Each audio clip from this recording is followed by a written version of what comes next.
Welcome to Mission Evolution Radio Show with Gwilda Wiyaka, bringing together today's leading experts to uncover ever-deepening spiritual truths and the latest scientific developments in support of the evolution of humankind. For more information on Mission Evolution Radio with Gwilda Wiyaka, visit www.missionevolution.org. And now, here's the host of Mission Evolution, Miss Gwilda Wiyaka.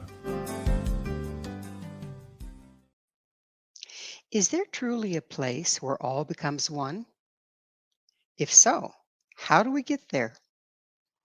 Mission Evolution Radio TV show is coming to you around the world on the X-Zone Broadcast Network, xzbn.net. With us this hour to uncover the power of awakening is John Burgos. John is an ascension guide and internationally recognized public speaker who thrives when collaborating with provocative spiritual leaders, bringing light to the shared power of the awakened collective consciousness. Having been initiated into connecting with higher states of awareness and realms beyond the physical, John's call quickly became to be one of service. His website, johnburgos.com. John, thank you for joining us on Mission Evolution. That's wonderful to be here. Thank you for having me. So, what's your educational background, John? Oh, I'm a college dropout as far as that's concerned. I was way too creative in college, and the boxes just didn't suit me, even though I so saw the value of what was possible. But the entrepreneurial heart and the trying on different things was really what was guiding my personality and my spirit. So let's start by unpacking your bio just a little bit. It says you've been initiated into connecting with higher states of awareness. Where did you receive the initiation? The initiations came through a lot of different teachers that I had worked with, mentors. It came in the form of dream states that I took myself into on purpose. It came through initiations with prolonged experiences with plant medicines, but very intentional. It wasn't just going in to see what would happen. It would be very ceremoniously, with a lot of purpose and with a framework of how I was going to be in those particular situations to see what was going to evolve and facilitate something expanding in my consciousness. So you say ceremonial. What form of ceremony? Well, there's lots of different ceremonies that we practice, and there has been ceremonies with communicating with different ascended beings, and they're very old traditions. They're a combination of Buddhic traditions with Eastern traditions, also bringing into account my Catholic upbringing as well. And there's a merging of those initiations and ceremonies that come through when we're in particular practices. Some of those initiations also came through psychedelic experiences, again, going deep in the jungle and being initiated by the Shipibo tribe in Peru, being initiated by other tribes in Brazil as well, and tapping into the wisdom in those states by those who have been guiding through generations for people to have that type of vision and that type of acceleration in their connection to spirit. Gotcha. So, which spiritual leaders have you collaborated with? Oh gosh, it's probably not anyone that our audience would be aware of. A lot of them have been inconspicuous. They tend to be more focused on working with just those that they're called to in resonance, in very small containers. Right now, I'm working with Gaetana Yantel and an awakening that is an initiation into, again, this Buddhic and Eastern path. That's been quite profound. A lot of it is based on Elizabeth Proctor's work and connected with ascended masters and guides, and initiating a pathway into unity consciousness. I have worked with Sandra Walter, who's become a dear friend in different initiations and following her work. I was initially initiated by a woman named Dawn Clark, who I like to say broke the dam open into what was possible. I originally approached her to work as a business consultant for me. She had worked with high-level CEOs for Starbucks, NBC Entertainment, for Nike, and his impressive background. And after a few sessions of us working together on a business platform, she quickly asked me if I wanted to work in these other realms. And these other realms happen to be the spiritual and the esoteric realms. And when that became available, like I said, I like to say the dam broke open. Um, we went through particular initiations, I'll call them again, through forgiveness processes, processes to rewire my limiting beliefs. So, working with my neurochemistry, but also connecting to something outside of what we see here in the linear, what we would call the 3D. And that was a profound experience for me. Um, So, as I understand it, if you're going to get an initiation, the person that's giving you the initiation has to also have been initiated. Absolutely. Yes, Okay. they have to know where they're guiding you for sure. So where did the people that you worked with mostly get their initiations from? Working through different methodologies. Again, Dawn was very connected in the way very psychic and intuitive, and a lot of what she received, she translated into processes that we can walk from A to Z to really awaken something within us. She was extremely intelligent. I think she was a part of Mensa, if I'm correct. So very high IQ. And she was a school teacher trained as well. But she had a capacity of translating this information that she received to put together processes to help people overcome limiting beliefs, to heal core wounds of trauma, and to get into parts of where we have a reassociation of identities that were lost during traumatic situations. And so what it would do would bring back action taking ability.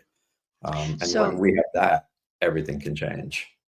so do you get information from esoteric sources as well? Absolutely. All the time.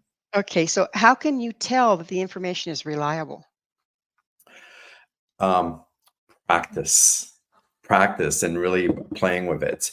It's, I've been I grew up being very intuitive. I had a connection into guides that would illuminate information to me, whether it was a dream that someone was going to pass away in a couple of weeks, or whether it was hearing that the marriage that I just entered into was going to end in 18 years.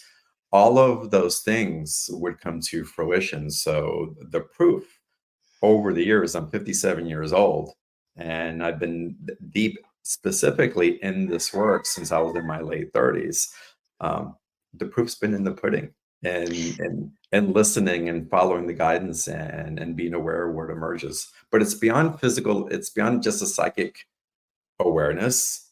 It's really about following a path that's being laid out, having a relationship with it, and witnessing how things unfold, even though they've been shared a long time ago, and becoming aware that something has been articulated for us. There is a blueprint that allows us to expand on our path that our soul is really on of awakening.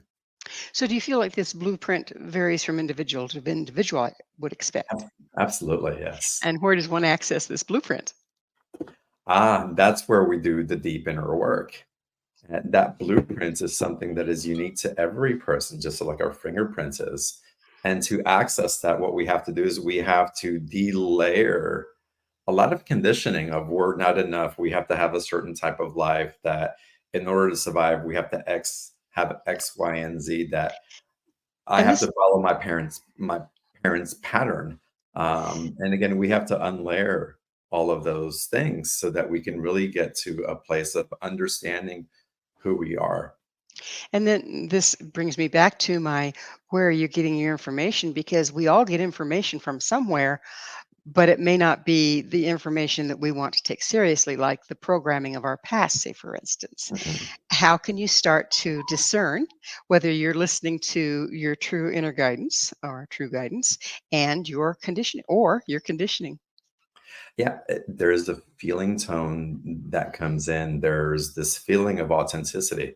For example, Gwilda, when you feel when someone's authentically loving you, there's a resonance, there's an integrity to that feeling and to that exchange. Well, we can learn to start receiving that within ourselves as well. We can tell when someone's not being authentic also and pushing back. And so we're extremely empathic, all of us. It's just we're learning how to strengthen that empathic ability so we can discern the information that's coming in and follow what's in integrity for us. Well, we're just about out of time in this segment, but have you, and I probably will go into the other side on this one, but have you ever had information come to you that you recognized later wasn't reliable? I'd have to look at that. I think I've been presented choice points as to do you want to go here? Do you want to go here? And I find that the connection that I have has always been benevolent. I understand that some people, and I do this on my show when I discern what type of speakers to have on. It's where is their source of their information coming from? What are they navigating, and where they're guiding their audience and why? And I can honestly say that I've felt like I've been very connected to a benevolent source of wisdom and information that's been guiding me. And I'm sober enough to pause, to ask questions, to feel into what's true, to feel is not just serving me, but is it serving others or is it hurting others? And Exactly. and So and that it is, discernment is huge. Yeah. sorry, it is that magic moment. We're going to have to take a station break. John and I will return very shortly, so don't go away. This is Mission Evolution, www.missionevolution.org. Just because they're dead doesn't mean they're smart. This discussing information from disembodied spirits is John Burgos. His Mhm. website, johnburgos.com. John, what all different forms of information can we get? I mean, everybody has their own style, but for people that are just kind of wanting to get into this and wanting to access their own information, what forms does the guidance come from? Well, we can talk about the clairs. There's the clairaudience, the claircognizance, the clairvoyance. Again, you can see, hear, feel, um, taste even. And the way that I like to guide people into those forms is like what's coming through in your heart and not to judge in different ways because it can come in multiples. And if we try to put it in a box, it can shorten, it can cut off the communication. So really just being open to an impulse. And the best way to get there is just to be still for a minute. Just slowing down is it's 80% of what's going to facilitate what you receive. Yeah, there's the real trick, right? Slowing down enough to pay attention to what's going on now. Mhm. So within that, are we talking to helping spirits? Are we talking to ghosts? Or what are we talking to? Where are we getting these? I get a lot of information that comes from lately it's been an ascended master type of energy. So if you think of the energy packets of love and compassion that come from figures like Mother Mary, Jesus, that come from a Melchizedek, again, wise people. The apostles have been coming through to me as a group of 12 that have been sharing. Um, I like calling it technology of how not just to open our hearts, but really follow in discernment in the path of what's helping us as individuals, but also what's helping in the community as far as unity consciousness, how we need to come together as a community in integrity and a mastery that's unfolding for us so that we can really be here to create a society that can We thrive have to for everyone. recreate one, don't we? I think we have a beautiful foundation with a lot of things that have been outdated because they don't serve anymore. And we're recreating based on premises that have been here for thousands of years that we have the opportunity to really level up in ways that we haven't before. Now, these apostles and the spirits that you've been talking to and getting your information from, one, I assume it's your Catholic background helps to have familiarity with them. But two, are they metaphorical? Are they more of a metaphor than an actual being? I don't have specific beings that show up in front of me and sit and have conversation with me. There's a lot of clear cognizance that in the way that I interpret information that comes through, whether they're metaphorical or real beings, um, they're both. I would have to say, based on my experience. But I'm aware that regardless if I'm making up the story or if it's sitting right here next to me, that the action that's inspired from that is really calling me to serve others, to open up my heart, to be in love, to be more open, to be um, someone who is here to demonstrate to people how they can overcome their fears and their traumas and live a life of authenticity and greater abundance, and not just abundance of wealth, but an abundance of vitality and vigor that we have available to us. And we've gotten a long ways off that path, haven't we? It seems like younger and younger people are getting sick, they're getting heavy, you look at them and their eyes are kind of dead, and everybody's looking at their phone. That's a long way from unity consciousness. What is unity consciousness? Unity's consciousness is when we start coming together again in a way that we're going beyond self-serving energy. It's really about understanding that selflessness is one of the most beautiful things that we can do, not just to inspire ourselves, but to inspire other people around us. What this world, I believe, is ready to awaken to is a new sense of purpose, to awaken in that purpose because there's a passion, because we can see that what we generate from ourselves is actually making an impact. We've gotten too far away from that. We're looking for other things to impact us and then we react. And we have to be at the center and the core of what's driving that momentum forward. So awakening others to that sense of purpose, to unity consciousness, it's paramount right now. It seems like you're talking about being proactive instead of reactive at the core of things. 100%, yes. When we have so much distraction and so much media and whatnot telling us life is one way, and if we're going to be successful we have to look like this, or we have to be like that, or we have to acquire this or that. This seems kind of diametrically opposed to that. It's a whole different way of looking at things. How does a person start to make that shift? Become aware of what you're consuming and why you're consuming it. That's the beginning of the shift. And so that would be media, that would be food, that would be other Absolutely. people's The energy environment stream. the environment that we surround ourselves in. Why am I looking at a screen for an hour and a half on Instagram, scrolling through things for entertainment? And what's that doing for me? Am I happier because of it? In the last 3 months that I've been doing it, do I have more connections physically that I have? Do I feel more fulfilled or do I feel checked out? And it's a sober look at it, and it can be very difficult because these things are physically addictive, but we have to choose to find alternatives to fill the void that these algorithms are filling for us because they're aware of how to addict us. It's part of their job. Advertising is part of being aware of how to trigger somebody so that they'll follow us.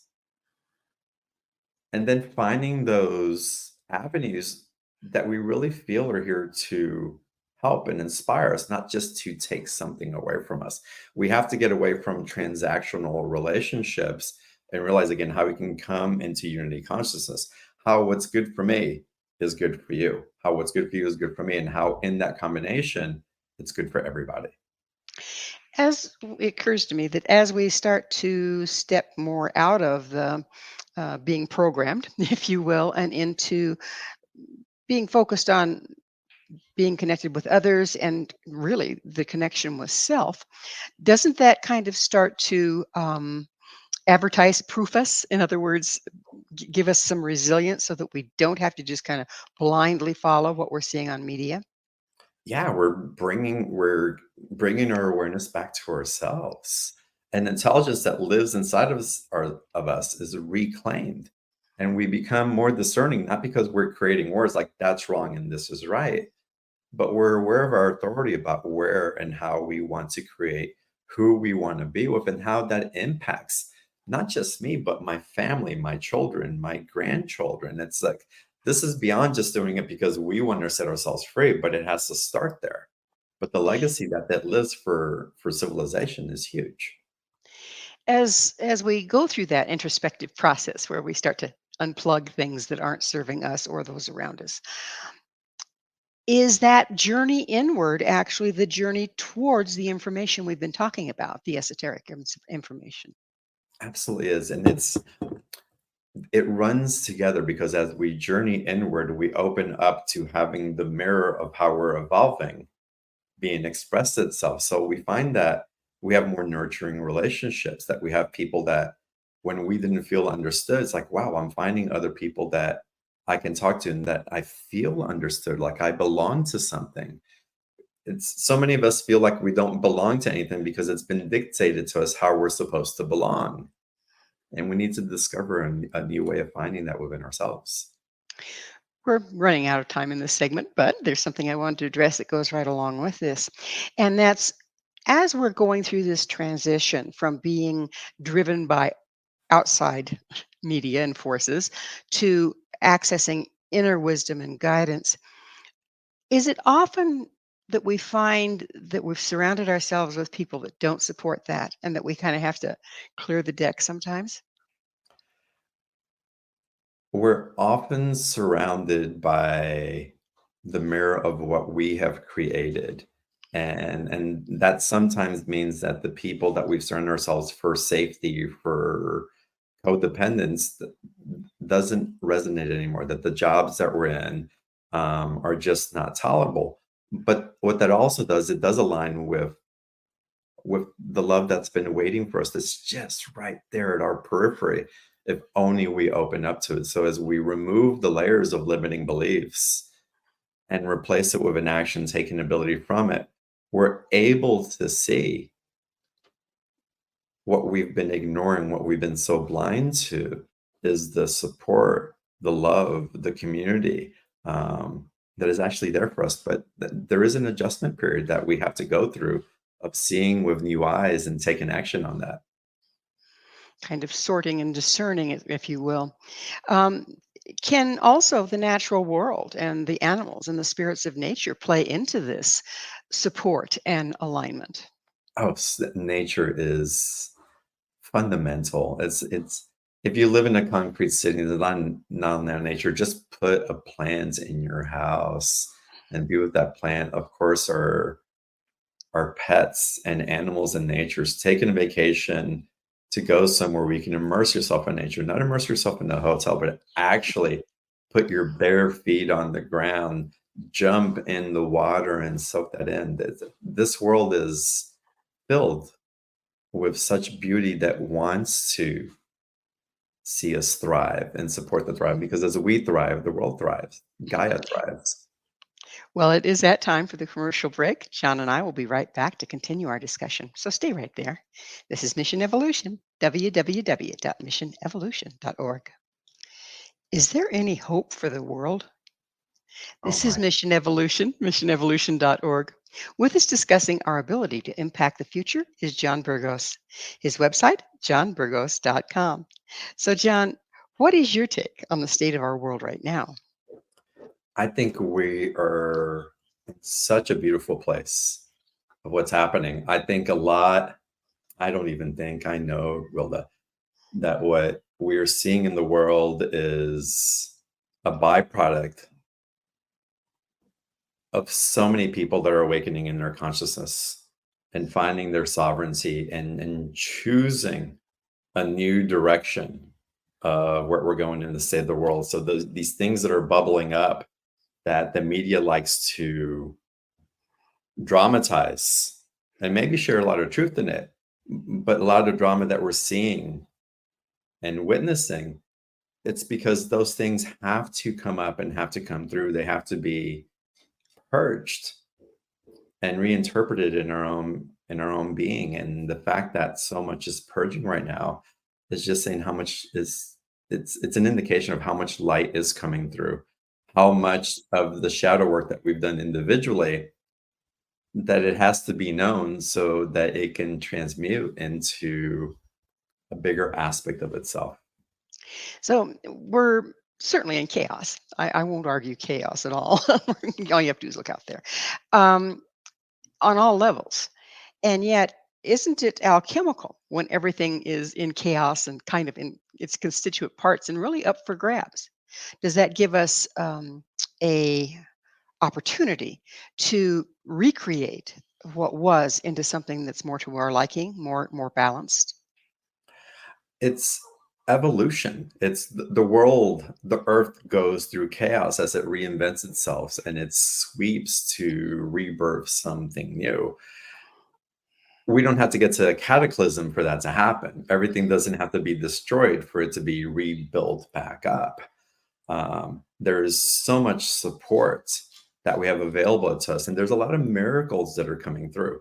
There's one miracle that I love to talk about, which is back in the 70s and the 80s and greenhouse and all the trees being cut down and what's going to happen. So much paper is being wasted and everything's going to be gone. And then someone invented this little gadget that you plug into your computer and it saves millions of pieces of paper on one little plastic drive. That's a huge miracle to come from technology. We become so numb to the miracles, but there's that and so many other things that are advancing, not just in technology, but the technology of the individual. So many more people who are interested in spiritual work, awakening consciousness, creating new platforms to reinterpret what's possible for ourselves and for our children is awakening profoundly around this earth. And so we're in the midst of a great awakening and a renaissance, really, in consciousness. I won't argue that with you at all. That is my vision. That's my hope. Of course, that's what the show is about too. Is evolving. When when we're working with this and we see all these things falling apart in our world, how can we reframe that to go, oh, we're just clearing the deck a little bit here to make room for something new? Well, if you have a strong emotional reaction to something that's happening on the other side of the world, ask yourself how that's a reflection of something, a word that's being created inside of you. Where are you judging yourself? Where are you in separation with yourself? Where are you in a fight with your in-laws or with your spouse that there's no resolution? And really use those opportunities as mirrors of what's occurring at home. Because as we heal at home, we create the environment that is the peace that we're looking for on the other side of the world. If you're being called to be an activist for something that's happening that seems like an injustice for you, then your call to action will follow. But if you're just regurgitating at home, if you're suffering and judging what's happening without taking action, it's a clear indication that something wants to be healed inside. And so start there Buck stops here kind of thing, right? for sure. Um, where do you stand on that, as within, so without? In other words, our beliefs, our attitudes creates the reality that we're living in. I think that's 100% true, but there's context to that as well, because a lot of our beliefs aren't really our beliefs. They're beliefs that we've inherited from society and from our parents. And so there's a re-entraining, a getting back to our own integrity, what that new truth is, sans what social media and the news tell us it's supposed to be true, but really following what's that calling of the heart? What is true for me in my situation with my neighbor, with my coworker, and how can I show up in integrity of what I want and honoring the person that's in front of me? And and I think So, that reflection I'm of sorry. what's happening, what happens within is the reflection of what's happening on the outside. There's also the genetic piece. And we're learning more and more and more that these attitudes, fears, tendencies are generational. They're passed down through the DNA. And epigenetics is showing that we can turn this off or we can turn it on. We can live with it or not. Do you have any ideas on how to access that ability to shift our epigenetics so that what we're expressing is more true to who we are? Focused practice. So sitting in silence 5 minutes a day and just breathing without needing a song, music, someone else to guide you, being in silence to attune to what's true for you. And you may have a nervous system response, may have monkey mind going around for a while, but it's really just allowing those energies to run through so that we can find that still point within ourselves. And in that, so much starts to come in. A practice, and Joe Dispenza does this beautifully, his work of really holding a thought for a specific period of time to create new neural pathways. This is something that I've learned 15 years ago and before Joe got popular with it. And it's the most effective tool for overcoming and overriding limiting beliefs. Because what you do is you sit in the thought, I'm more than enough for people who don't feel like enough. I deserve to be a priority. And to hold that thought for long enough, for prolonged periods of time. And I like to have people do it in front of a mirror and go through a process where they're holding that new belief for longer than 20 seconds repeatedly. And if we hold that long enough, what happens is that our neurochemistry starts to kick in and we start forming new neural pathways. This is even beyond just a spiritual connection, but the spiritual connection enforces it. And again, as we hold that new belief system longer and longer, it starts forming our new reality. The old wiring, the imprinting, the DNA programming that we inherited from those beliefs being held so strongly for so long start to have a new tribune to be able to navigate down. And then we have the action taking ability to create something new with that belief. Do we have the power to change the future into something more desirable? Absolutely, we have the power to change. It's our action now. It's like we become so focused about changing the future. It's like, what is it that I want to be today? We're delaying what we want today for a hope of something tomorrow because we have so many other distractions to tell us that in order to get something, we have to become something. But if you want freedom, what is it in your life right now that's not setting you free? Where are you chained to your bank account and so afraid to look at it? Where are you so enslaved by a job that you hate that you're not willing to have conversations or to adjust habits out of comfort? Or where are we so afraid to ask for support that we would rather just continue this cycle until we transition, hoping that we'll finally have relief? What you're describing again, like living today, um, but not being present with today, living today with what we're going to become or achieve tomorrow, takes us out of the present moment. Clearly, very few of us are here. I feel very lonely here sometimes. Mm, But isn't the present moment the only place we have power to change? absolutely. Yeah, it really is. The choice that we make now affects the choice afterwards and afterwards. And really, what are we trying to change? I mean, it's so many people, of course, I want to change this, I want to change that, and that's wonderful. But let's ask first, let's get to the root of it. It's like, why? Why do we want to change? And let's just drop into that. If I'm in an abusive relationship, well, I don't want to suffer the abuse anymore. I want something different. And that makes sense. You know what that impetus is. But for a lot of people, I want change. It's like, but what does change mean to you so that you're more comfortable, so that you have more money in your account, so that you can sit at home and watch Netflix longer?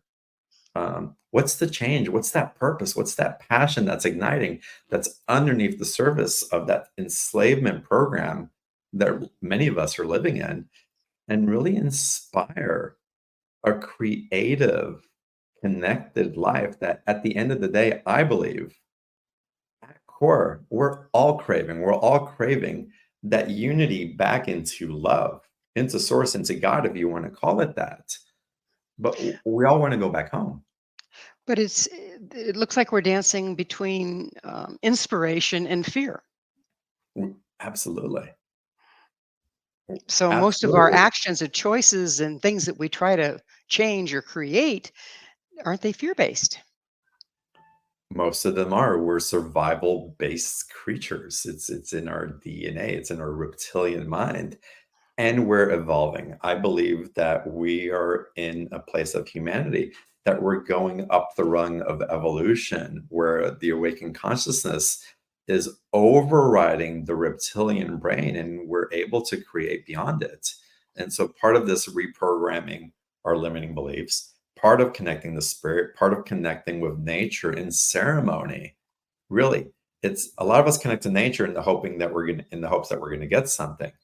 But what if we approach nature with giving our hearts, giving appreciation, and then be aware that the exchange is going to happen naturally as we're in it rather than Well, chasing for something.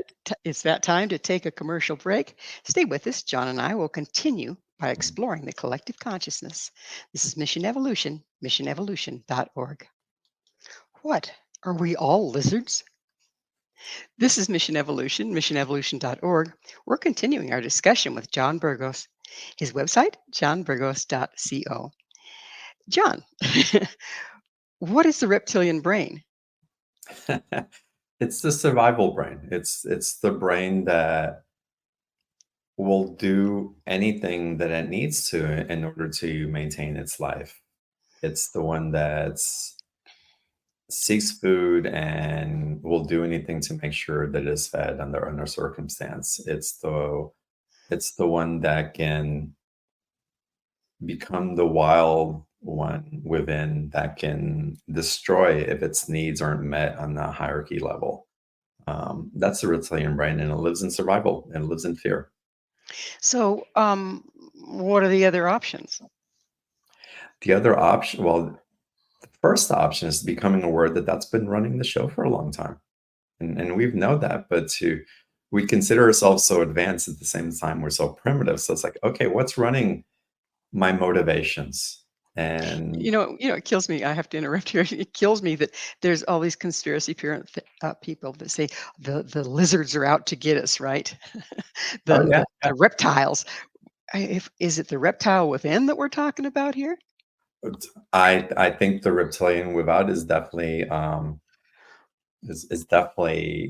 also a character for the reptilian that we have within, the one that can destroy, the one that's going to manipulate for its own survival, of course. But it seems like they're being in the reptilian brain. There, you don't really have access to much intellect or compassion or spirituality or any of that.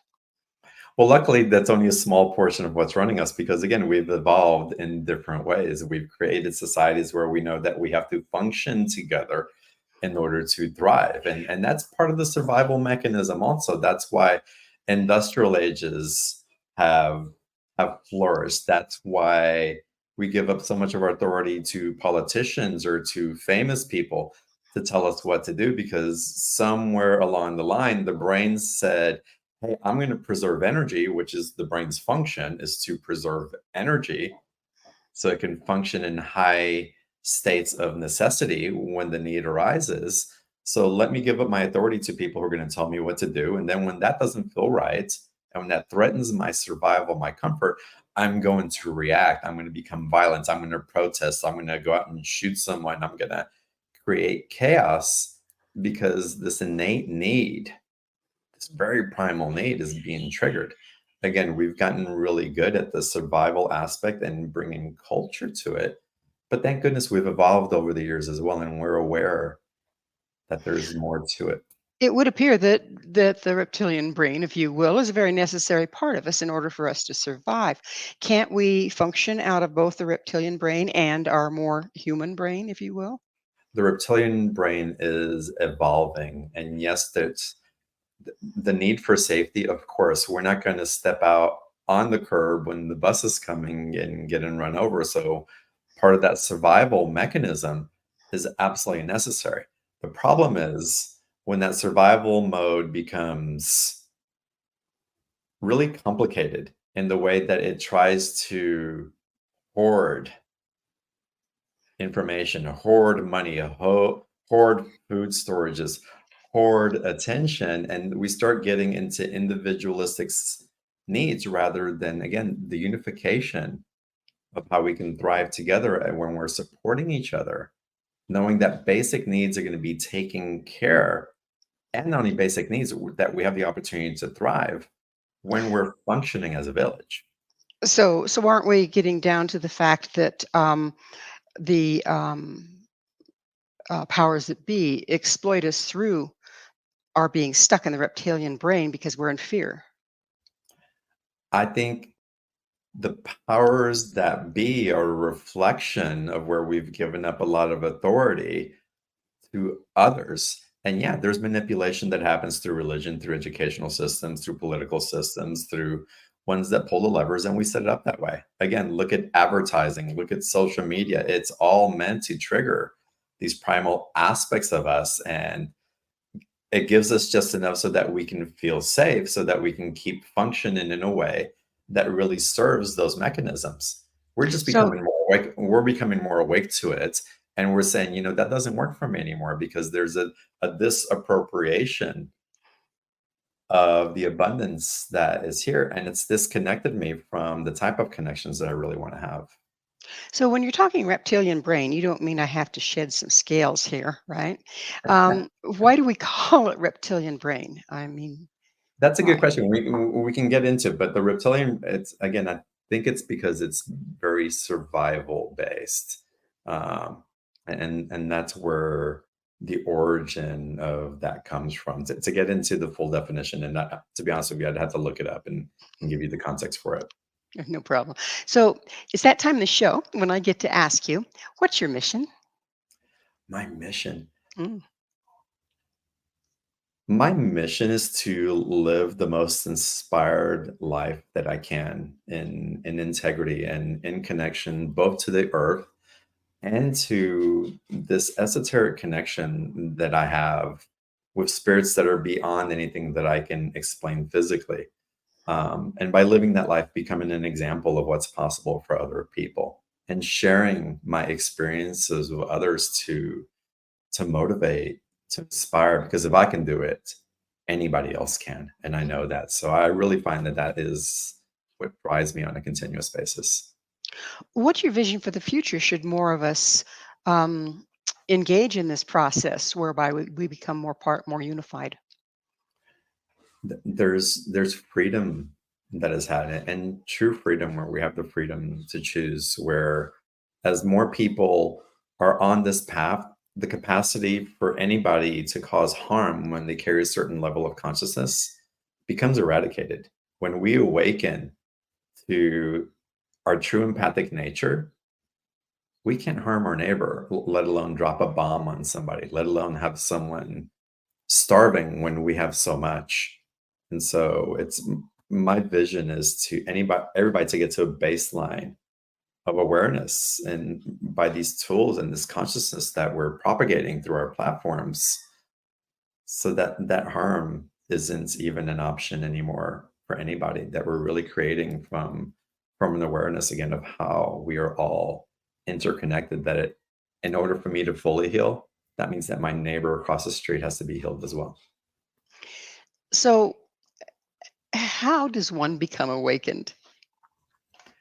Presence, just choosing first, again, dropping in and going, okay, what's working in my life, and what isn't. And a lot of people are doing it in different ways, but it's really realizing where we're giving our energy to and why. If you're really showing up in a way that you're loving, that there's an integrity that's running through you, that's not based out of codependence, because you can see the preciousness of another human being, then you're on the right path. If you catch yourself in feelings of separation and creating a war inside of yourself and creating a war outside of yourself, then it's something to really take a look at and just come back to the center. It's a process of leaving and coming back, leaving and coming back, because after all, we're human. We're evolving. We're going to judge others, and then we're going to come back to seeing them as just amazing as well.